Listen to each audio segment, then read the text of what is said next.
Polvo eres, y en polvo te convertirás. La muerte siempre tiene la última palabra, sin importar cuánto nos burlemos de ella.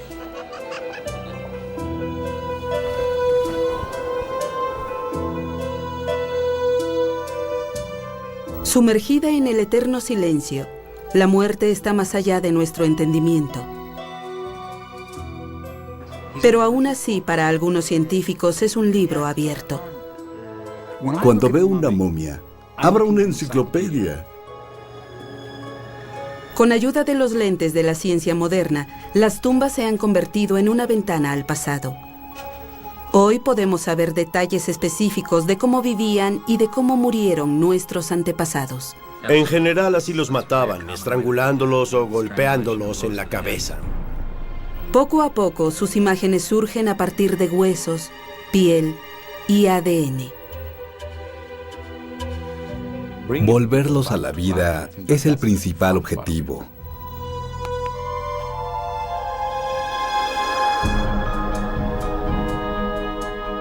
Desenterrar el pasado revela las enredadas raíces de nuestro árbol genealógico, pero para algunos significa la profanación de sus antepasados. Deben volver a las entrañas de la Sagrada Madre Tierra.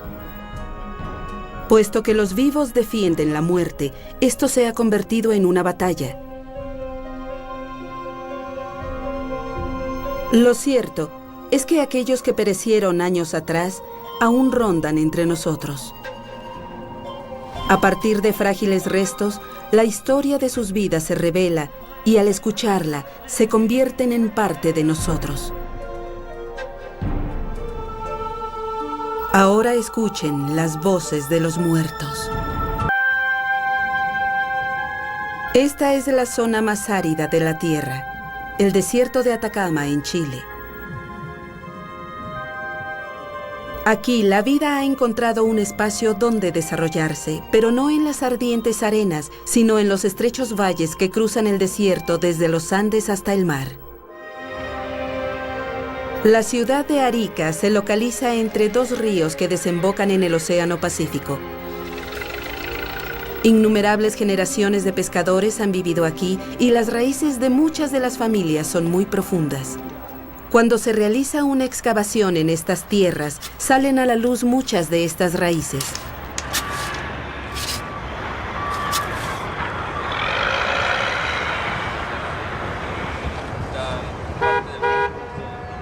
La tierra de la ciudad ha develado varias tumbas antiguas a los científicos de la universidad local. El antropólogo físico Bernardo Arriaza, que ahora labora en la Universidad de Nevada, nunca olvidará la visita que hizo a la excavación que realizaba el Departamento de Agua. Recuerdo que un día muy tranquilo de 1983, el Departamento de Agua nos llamó y nos dijo que habían encontrado algo raro y eso nos llamó la atención. Y siguieron llamándonos.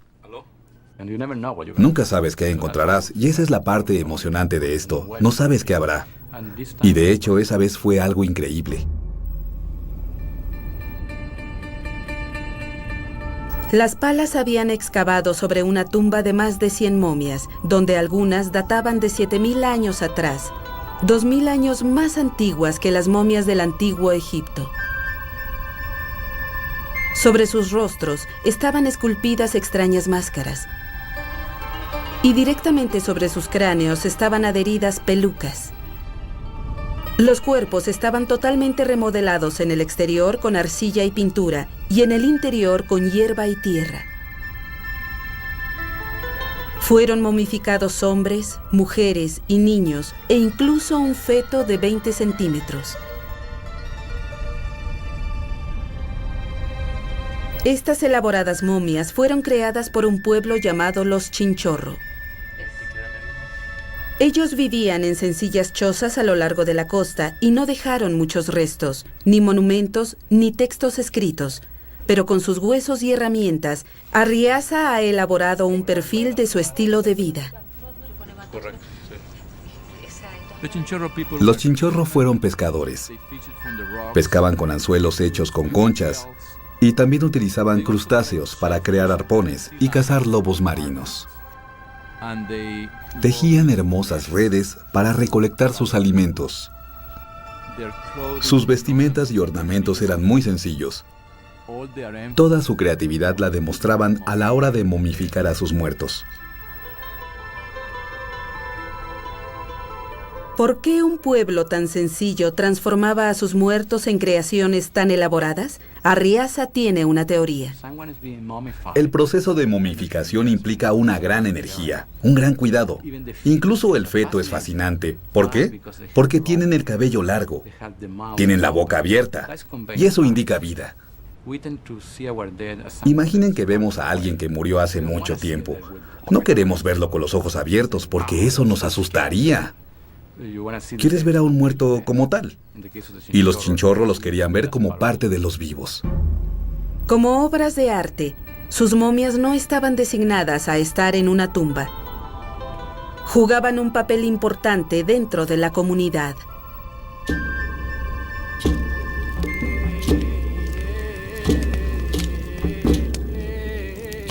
Las momias eran emisarios honrados que se movían entre este mundo y el siguiente como mensajeros para los ancestros y estaban sentadas junto a los dioses.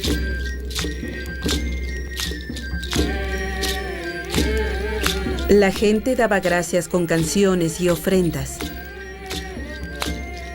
La momificación ayudaba a mitigar el dolor por la pérdida de un ser querido y fortalecía los lazos entre los vivos y hacía que la comunidad se uniera de nuevo.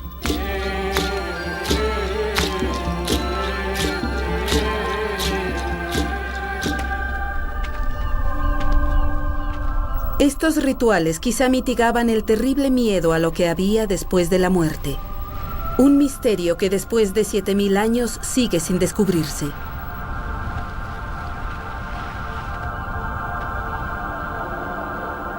Una de las primeras expresiones del espíritu humano fueron los ritos funerarios que datan al menos de hace 100.000 años. Incluso los neandertales sepultaban a sus seres queridos bajo un manto de flores.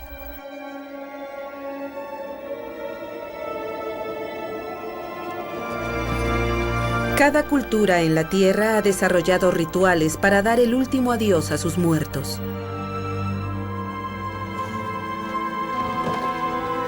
Algunas entregan el cuerpo para que la tierra los envuelva. Otras liberan su alma con ayuda del fuego. Y actualmente, en este mundo tan poblado, la práctica de la cremación se ha incrementado en lugares donde la tierra escasea. Incluso hemos enviado a nuestros muertos al espacio. Casi por el mismo precio de un sepulcro en la Tierra, una compañía en Texas envía la urna con las cenizas en un pequeño cohete. Y después de varios años de estar en órbita, las cenizas finalmente caen a la atmósfera de la Tierra y se evaporan como una pequeña estrella fugaz. Admisible en el siglo XXI, pero algo que podría ser inconcebible para una de las más grandes civilizaciones que ha habido en la Tierra. Los antiguos egipcios creían que el cuerpo debía durar para siempre. Sin él, el difunto no podría despertar de nuevo en el otro mundo para disfrutar de la vida eterna. Para evitar la descomposición, se drenaban los fluidos del cuerpo de los muertos hasta que los tejidos tomaran la consistencia del cuero. Todos querían ser momificados. Había embalsamamientos baratos para los pobres y tratamientos de primera clase para los ricos.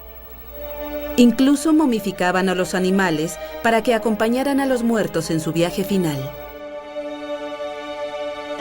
Durante más de 30 siglos se elaboraron un sinnúmero de momias, pero también una gran cantidad han sido destruidas. Casi desde el momento en que sellaron las pirámides, al igual que otras tumbas importantes, fueron saqueadas por los ladrones.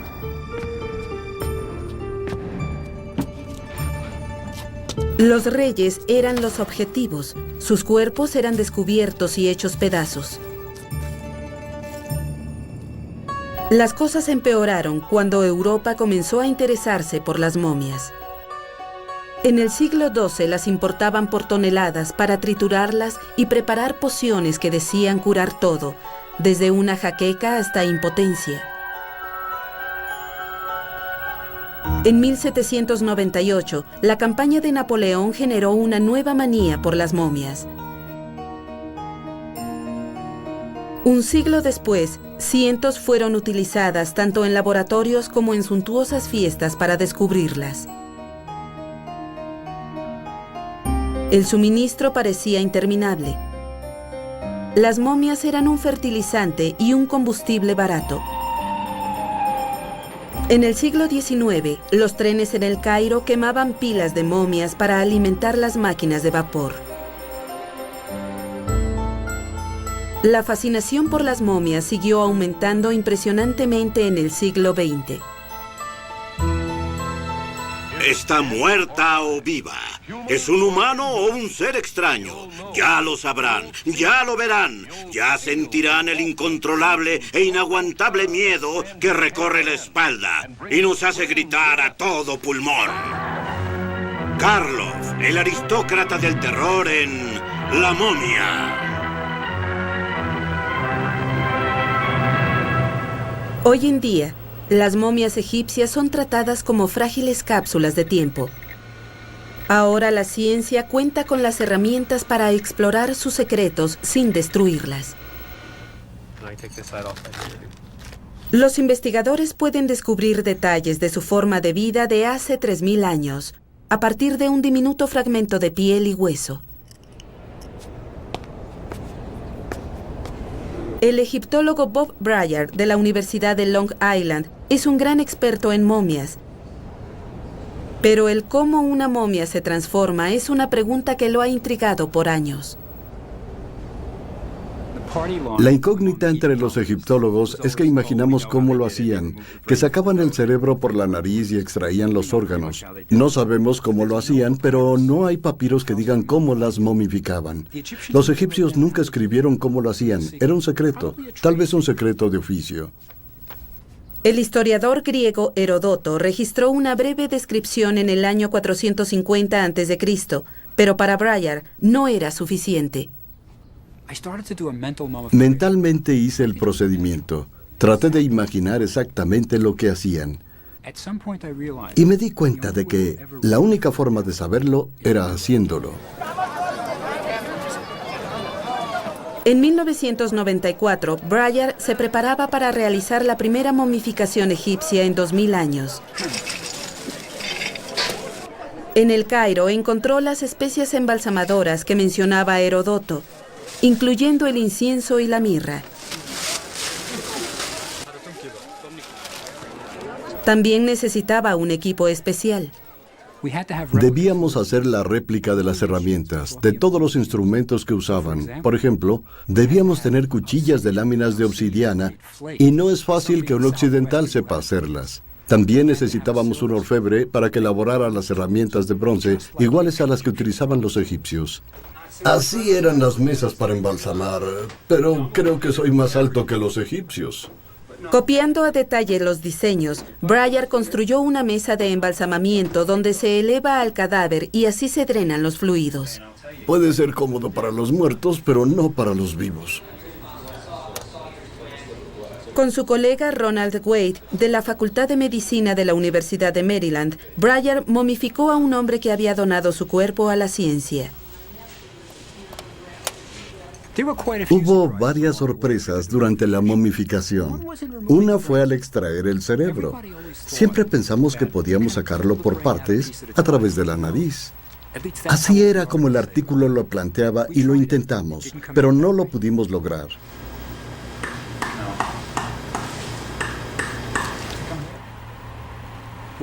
Nos dimos cuenta de que lo que hacían los egipcios era insertar un gancho largo y luego lo giraban, como una batidora, para deshacer el cerebro hasta que casi tuviera la consistencia de una malteada, y luego voltear el cadáver para que saliera por la nariz. Así lo hacían.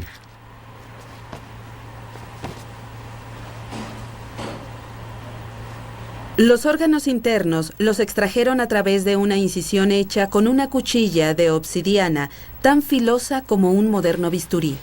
Luego cubrieron el cuerpo con varios kilos de natrón, una sal natural que Bryar había traído de Egipto.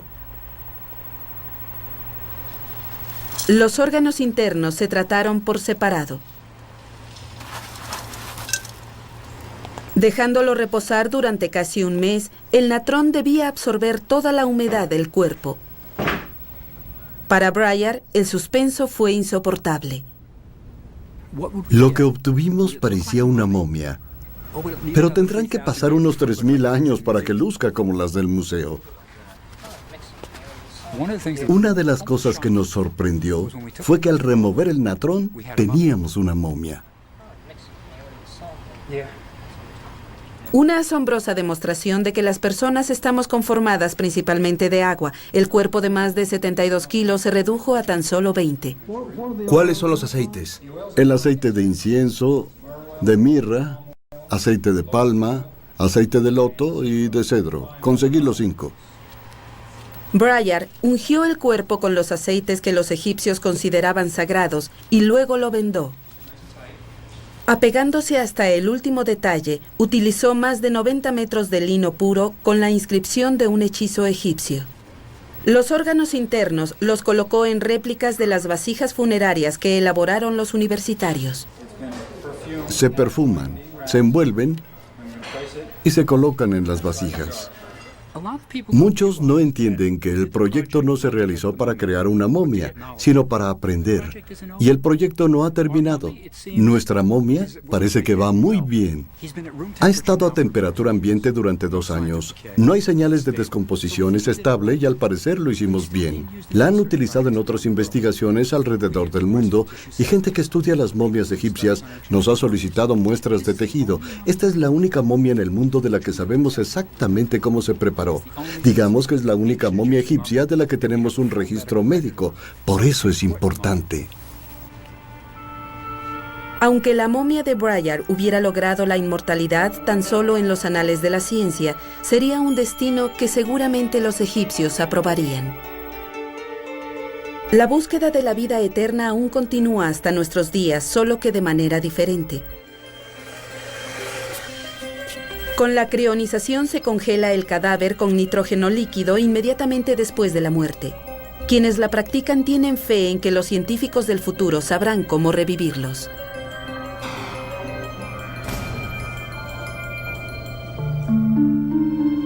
La triste verdad es que el cuerpo humano conformado de 2/3 de agua más unos pocos químicos básicos no está hecho para perdurar. Un cadáver expuesto a un clima cálido se reduce a huesos en cuestión de semanas. Bajo la tierra o bajo el agua, este proceso se alarga un poco más.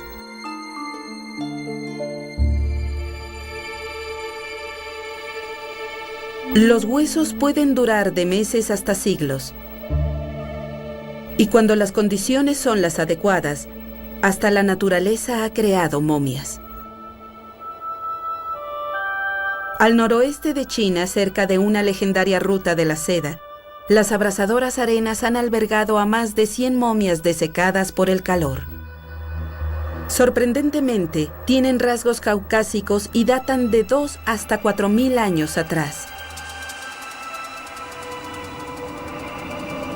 Muchos debieron haber vivido en la región siglos antes de la apertura de la ruta de la seda alrededor del año 200 a.C. Para los especialistas siempre había sido un enigma que los antiguos textos chinos describieran personajes de gran altura y cabellos rojizos o rubios. En las pinturas en las cavernas de la región quedaron plasmados estos hechos. Pero el descubrimiento de las momias ha sido una importante pieza de este rompecabezas. Su existencia indica que había comerciantes extranjeros establecidos en China mucho antes de lo que se creía.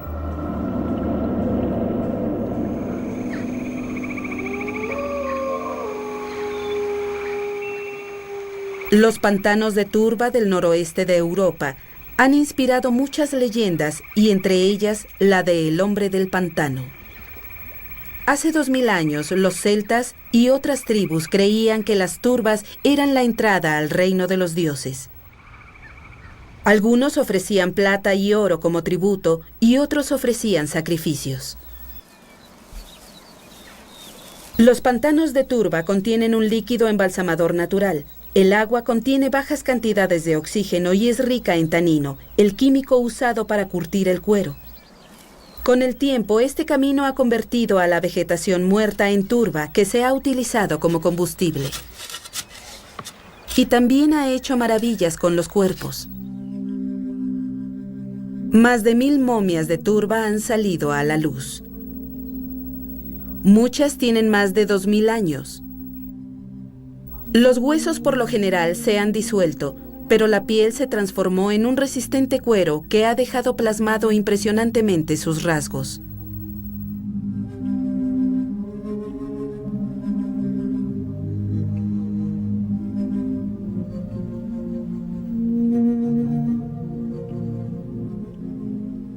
Muchas de las momias de turba muestran señales de una muerte violenta.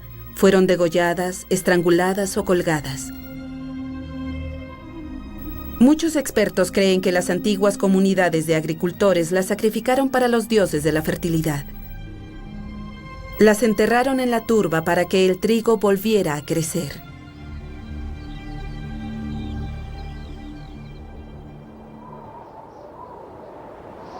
Hace más de 2500 años, las elevadas montañas de Siberia fueron el hogar del pueblo nómada llamado los Pazyryk. Los Pazyryk tenían caballos y viajaban grandes distancias en búsqueda de praderas. Los caballos eran símbolo de riqueza y posición social. Los Pazyryk sepultaban a sus muertos en cámaras construidas a grandes profundidades de la tierra helada. En 1993, un arqueólogo ruso abrió una de esas cámaras. Primero encontraron los restos de 6 caballos asesinados con golpes en la cabeza.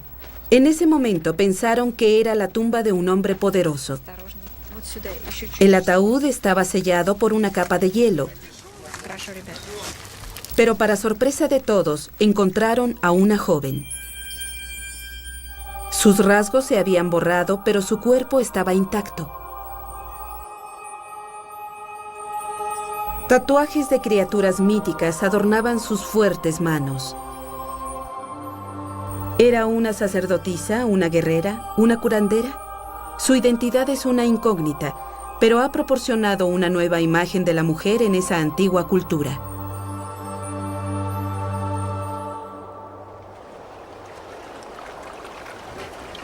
En la costa oeste de Groenlandia, en una caleta rocosa donde alguna vez se asentó un grupo de esquimales, vive un pueblo llamado los Inuit. Hace unos 5000 años la desgracia llegó a ellos y 8 cuerpos quedaron sepultados dentro de una cueva impermeable. El motivo de su muerte es un misterio. Pero estas momias congeladas con vestimentas espléndidas representan uno de los hallazgos arqueológicos más espectaculares de la región del Ártico.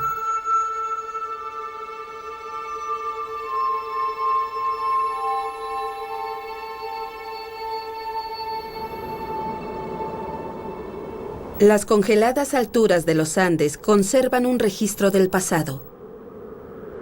Hace 5000 años, los incas dominaban estas tierras y veneraban a las montañas como dioses. Rastros de sus templos sagrados se encuentran diseminados en las cimas.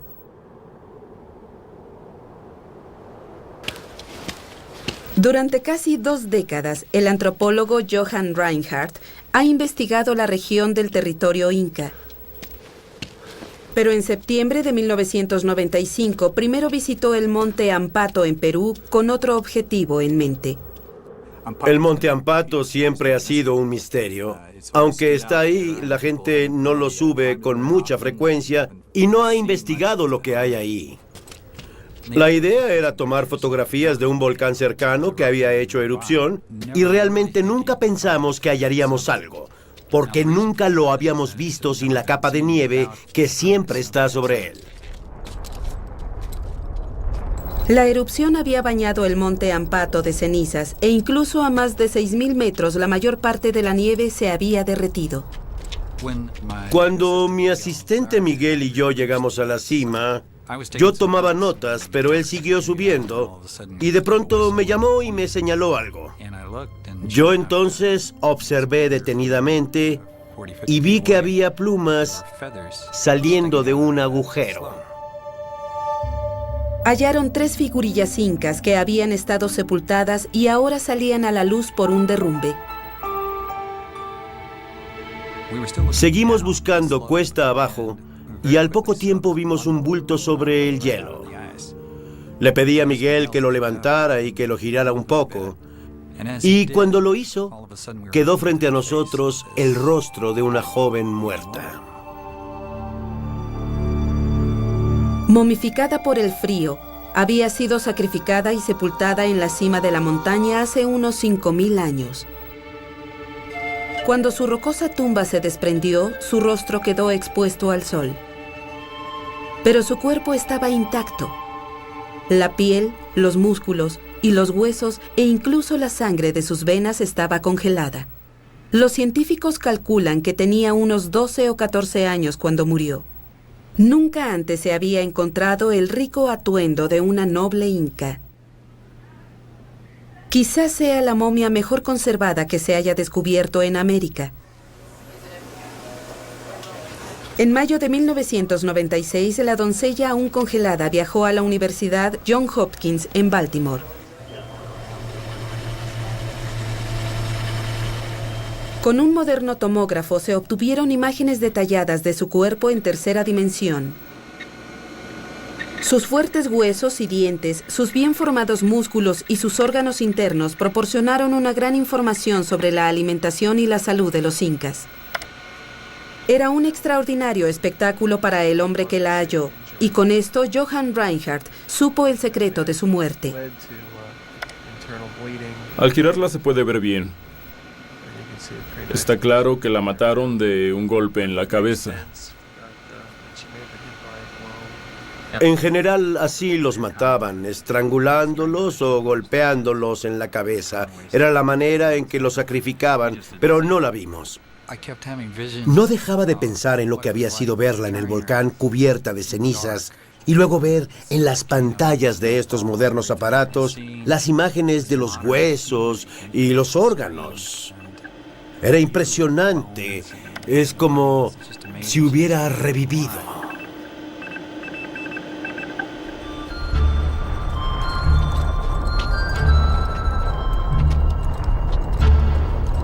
Para los incas, los sacrificios humanos eran la ofrenda máxima, un acto de gratitud cuando los dioses eran generosos, una súplica desesperada cuando estaban furiosos. Ahora los arqueólogos saben que la doncella de Ampato murió durante una larga erupción volcánica.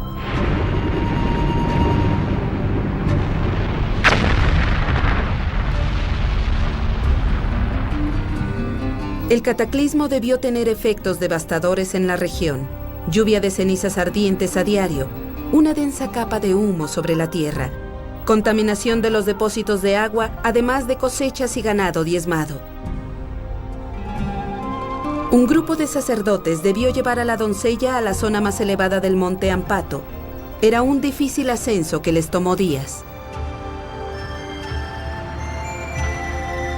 Ella sola enfrentó el destino de su familia y de su pueblo. Ser uno de los elegidos era un gran honor. Y a cambio de su vida, ella obtendría la felicidad eterna y un lugar entre los dioses.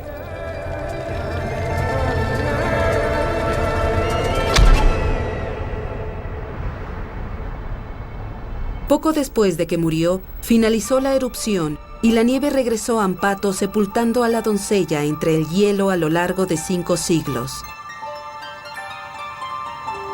Incluso ahora, ha sido de gran ayuda para su pueblo. Ella nos ha proporcionado demasiada información. Y espero que podamos darle algo a cambio.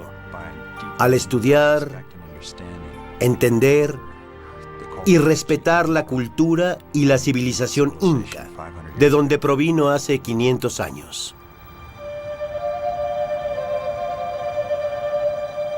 Al otro lado del planeta, en otra cadena de montañas nevadas, yacía otro mensajero del pasado. Desde el aire, los Alpes parecen impenetrables, pero durante siglos los pastores y los comerciantes recorrieron esta zona. Actualmente, quienes las escalan son en su mayoría turistas. Cada año millones disfrutan los maravillosos paisajes del sur de Austria. Durante el otoño de 1991, el clima comenzó a derretir la nieve. El 19 de septiembre, un par de montañistas tomó otra ruta esperando descubrir un atajo. Pero en su lugar, en un glaciar que se derretía a más de 3.000 metros de altura, vieron algo que llamó su atención.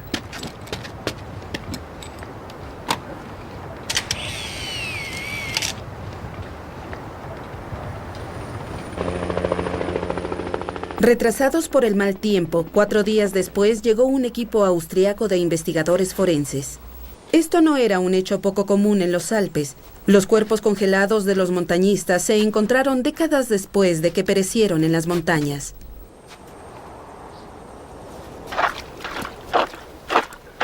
Pero este cuerpo estaba tan enterrado entre el hielo que el equipo tuvo que auxiliarse con el pico y el bastón para escalar.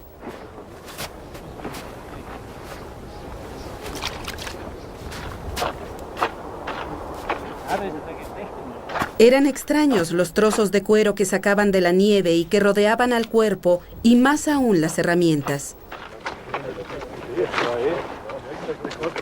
Los miembros del equipo concluyeron que ese cuerpo había estado congelado durante mucho tiempo y por ello recurrieron a los expertos de la Universidad de Innsbruck.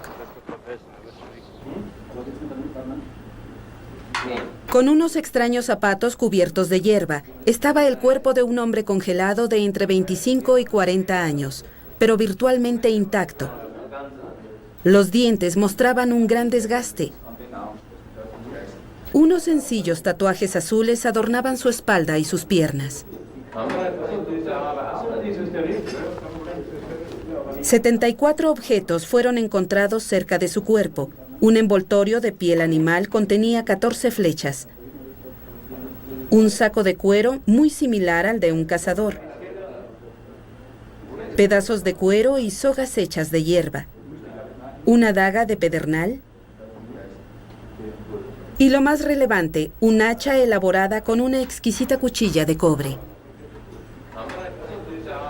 El diseño de la cuchilla le sugería a los arqueólogos que su dueño podría haber muerto hace 4.000 años, pero no fue el dato final.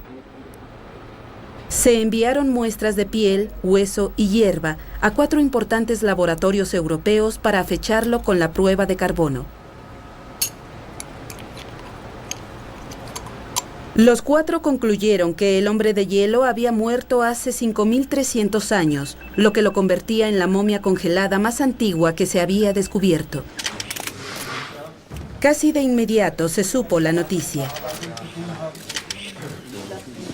El humilde hombre de la era del cobre que albergaba la Universidad de Innsbruck de pronto se había convertido en toda una sensación.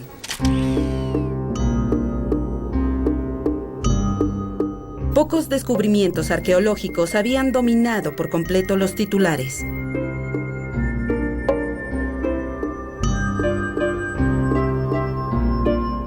Fue llamado Otzi por encontrarse en los Alpes de Otzal y fue la inspiración para miles de comerciantes de la localidad. ¿Quién era? ¿Cómo murió? Tal vez nunca lo sepamos. Pero su cuerpo y sus herramientas nos han permitido comenzar a vislumbrar cómo era la vida hace más de 5.000 años.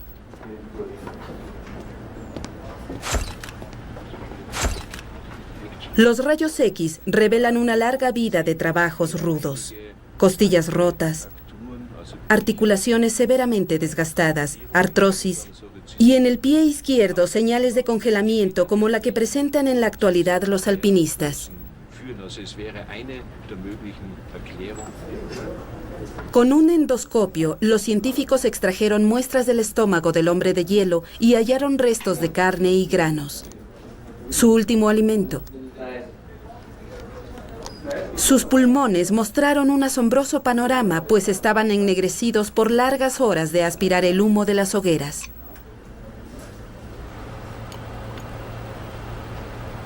Sobre los restos de la desgarrada ropa del hombre de hielo colgaban granos de trigo primitivo que sugerían que pasó por una comunidad de agricultores cerca de la época de cosecha. Se encontró cerca del cuerpo una pequeña valla congelada que ayudó a ubicar la temporada en que murió.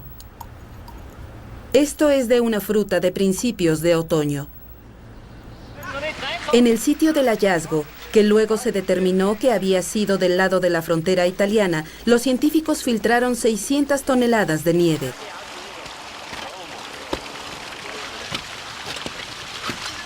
Y después de días de fundirla y filtrarla, encontraron parte de la capa de hierba. En otro fragmento de la parte superior de la capa había cabello que se había desprendido de su cráneo después de su muerte. El análisis químico mostró que el cabello tenía un grueso recubrimiento de partículas de cobre del tipo que se encuentra cerca de las fundidoras de cobre. Esto no era de extrañar si el hombre de hielo era orfebre o el asistente de un orfebre. Finalmente, cada centímetro del cuerpo del hombre de hielo se convirtió en información digital gracias a un tomógrafo tridimensional. Este hombre virtual permitió estudiarlo a fondo sin necesidad de poner en riesgo sus frágiles y congelados restos. También proporcionó las bases con las que un experto artista pudo revivir al viajero de tiempos lejanos.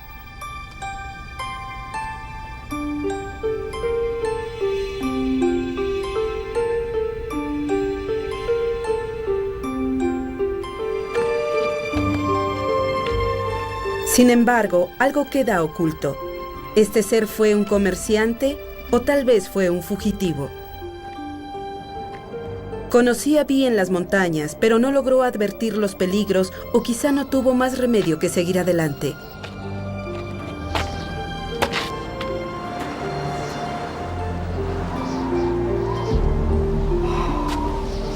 Dejó muy atrás los árboles sin ninguna esperanza de poder encender una hoguera para soportar el terrible frío.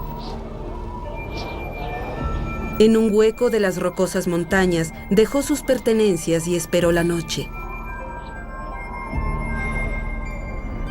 Sabía que si dormía, seguro moriría, pero no lo pudo evitar.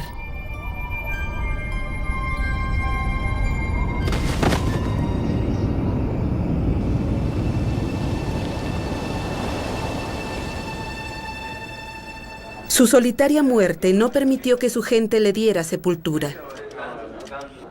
Pero este hombre congelado en el tiempo, en su camino hacia alguna parte, ha ayudado a escribir un nuevo capítulo de la vida cotidiana en la Europa de la prehistoria.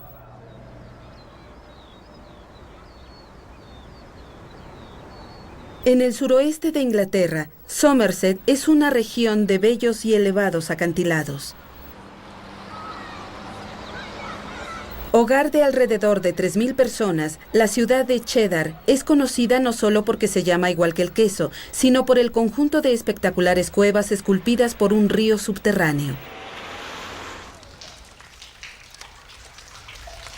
Hace unos 9.000 años, acamparon aquí unos cazadores de la era de hielo y dejaron a unos de sus muertos en la húmeda oscuridad. Hoy en día, una réplica del hombre de Cheddar marca la ubicación. Vivió antes de iniciarse la agricultura, cuando los osos y los lobos rondaban la tierra. Es el esqueleto más antiguo y completo encontrado en Inglaterra y al parecer el hombre de Cheddar murió por lesiones en la cabeza alrededor de los 40 años. En 1996, los científicos de la Universidad de Oxford analizaron un fragmento de uno de sus dientes. El antiguo hueso albergaba restos de ADN y reveló una pequeña fracción del mapa genético del hombre de Cheddar. Un productor de la televisión local decidió averiguar si alguno de los descendientes del hombre de Cheddar aún seguía viviendo en el área. La preparatoria participó en este experimento. Se les pidió a los estudiantes de las familias del lugar que donaran muestras de ADN. ¿Por qué razón fueron rechazadas? ¿Y quiénes las rechazaron? Adrian Target, profesor de historia y originario de la región de Somerset, coordinó a los voluntarios. Un simple hisopo fue necesario para recolectar las células necesarias para hacer un análisis de ADN. Para poder completar los 20 voluntarios, Target también donó una muestra. En la Universidad de Oxford, el ADN fue analizado. Y en cuestión de semanas se obtuvieron los resultados. Según lo que tenemos aquí, hay una secuencia idéntica, lo que indica que comparten un mismo ancestro materno. ¿Con cuál individuo concuerda? Veamos. Con el 12. Con el 12, es el 12. Un viernes por la tarde, los voluntarios se reunieron para escuchar la noticia. Supongo que todos quieren saber quién está emparentado con el hombre de las cavernas encontrado en Cheddar, ¿cierto? ¿Cómo se sentirán al ser el foco de atención? Porque a todo el mundo le interesará saber quién es el descendiente 9000 años después de esta persona encontrada en la caverna. ¿Podrán manejar la publicidad y viajar a California? ¿Creen que sí? Bien. ¿Quién es? Es Adrian Target. Se lo agradezco mucho. Este es el descendiente del hombre de Cheddar. Estoy sorprendido. ¿Cómo te sientes, Adrian? Abrumado. Iba a decir que ojalá no fuera yo.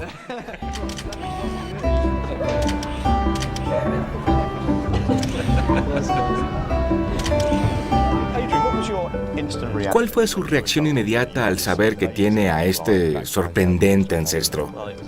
Me impresionó, pero luego me di cuenta de que por algo había estado cerca de quien organizó esto.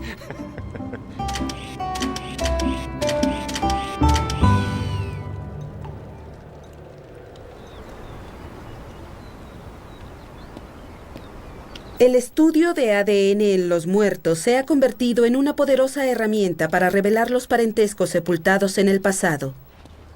Puede ayudar a vislumbrar las relaciones genéticas entre las antiguas poblaciones o los lazos familiares entre gobernantes de remotas dinastías.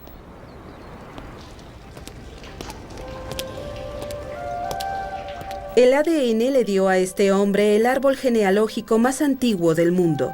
Pero es más que eso para Adrian Target. Básicamente se trata de raíces y lazos entre las familias. Y pienso que mucha gente quiere saber más sobre ellos, de dónde vienen. Y en mi caso, así fue.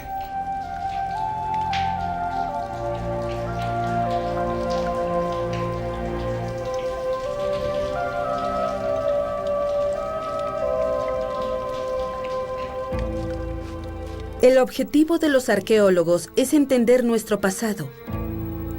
Mucho de lo que sabemos sobre los pueblos que desaparecieron hace mucho tiempo se obtuvo de las excavaciones de sus tumbas. Este trabajo ha dado información importante sobre las raíces de la humanidad, pero también ha profanado las tumbas sagradas de antiguas culturas.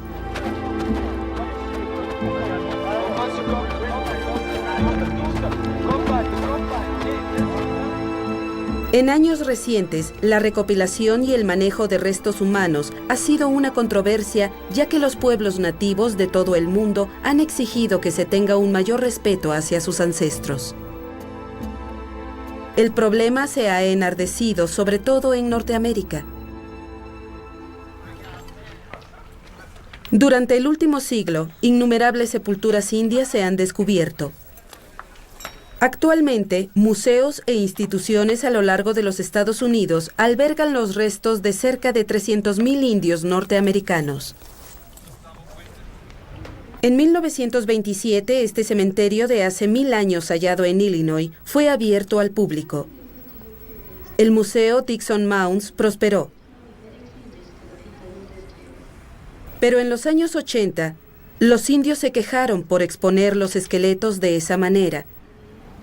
Y en los años 90 se llevaron a cabo manifestaciones afuera del museo.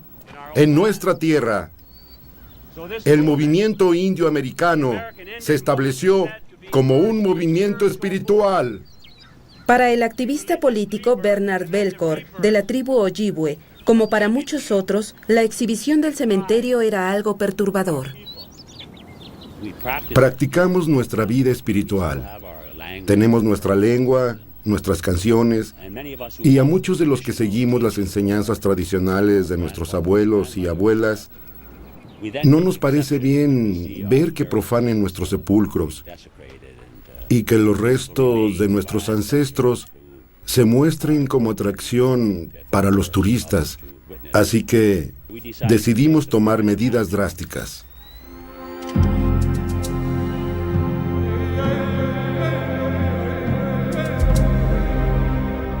En 1991, Belcourt y otros 4 activistas más fueron sacados a la fuerza del museo al tratar de volver a sepultar a los esqueletos.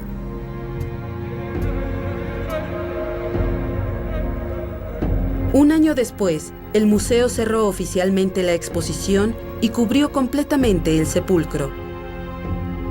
Después de aprobar una ley en 1999, instituciones que recibían fondos federales comenzaron a devolver los restos de los indios a sus tribus. Los pueblos nativos en Australia, Nueva Zelanda, África y en todo el mundo han exigido leyes similares.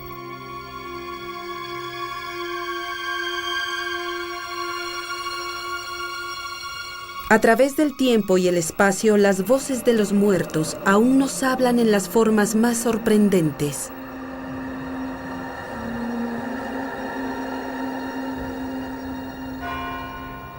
En 1991, una ama de casa inglesa compró un libro en una tienda de antigüedades cerca de su casa en la ciudad de Bromsgrove.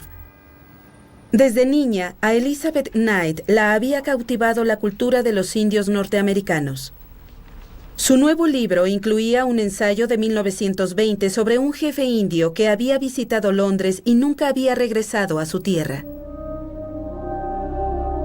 Era la historia del jefe Lobo Largo.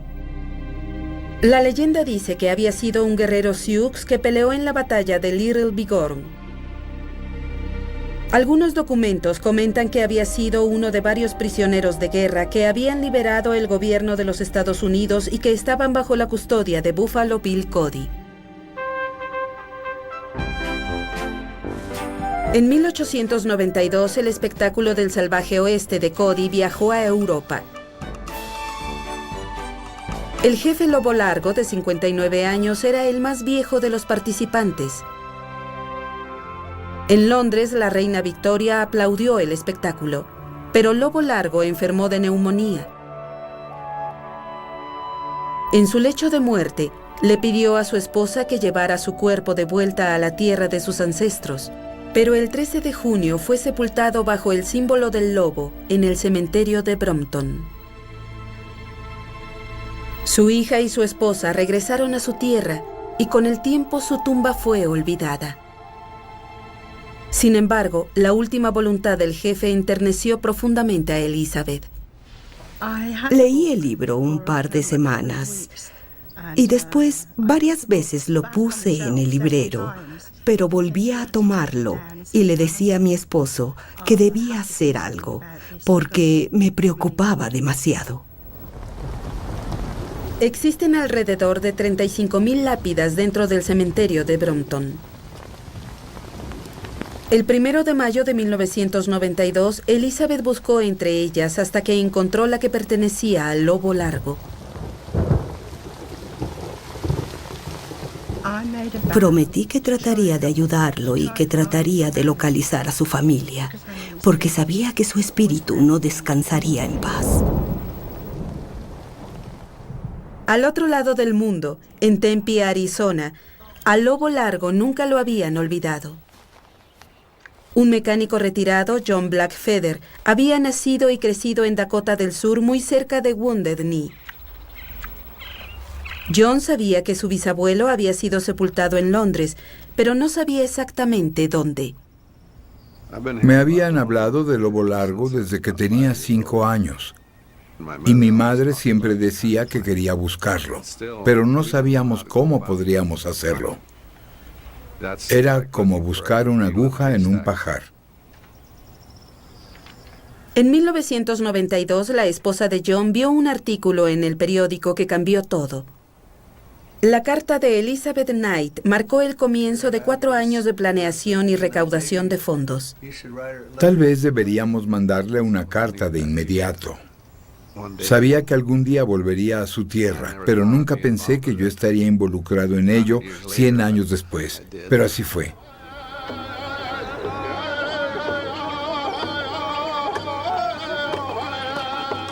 El 25 de septiembre de 1997, la familia Pluma Negra viajó a Londres para reclamar a uno de sus familiares.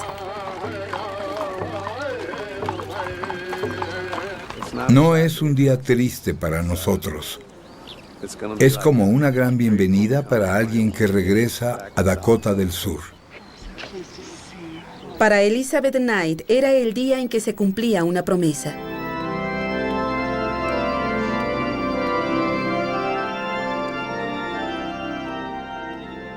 Este es un momento de resoluciones, de logros y bendiciones. Fue el día más extraordinario de mi vida. Y estoy segura que el espíritu del lobo largo estaba ahí.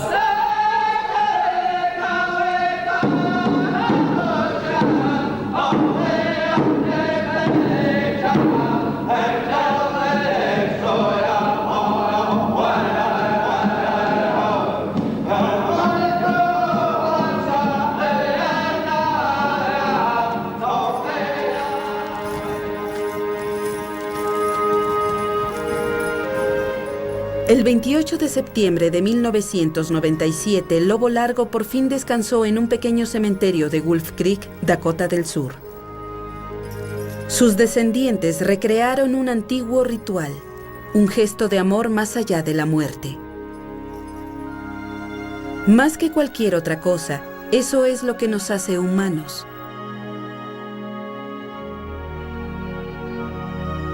Todos estamos parados sobre los hombros de aquellos que vivieron antes que nosotros. Seguimos sus huellas, vivimos sobre sus tumbas. Cada vez que mencionamos sus nombres, honramos sus vidas, tal vez para mantenerlos vivos, para ser recordados y nada más. Tal vez solo eso sea el secreto de la inmortalidad.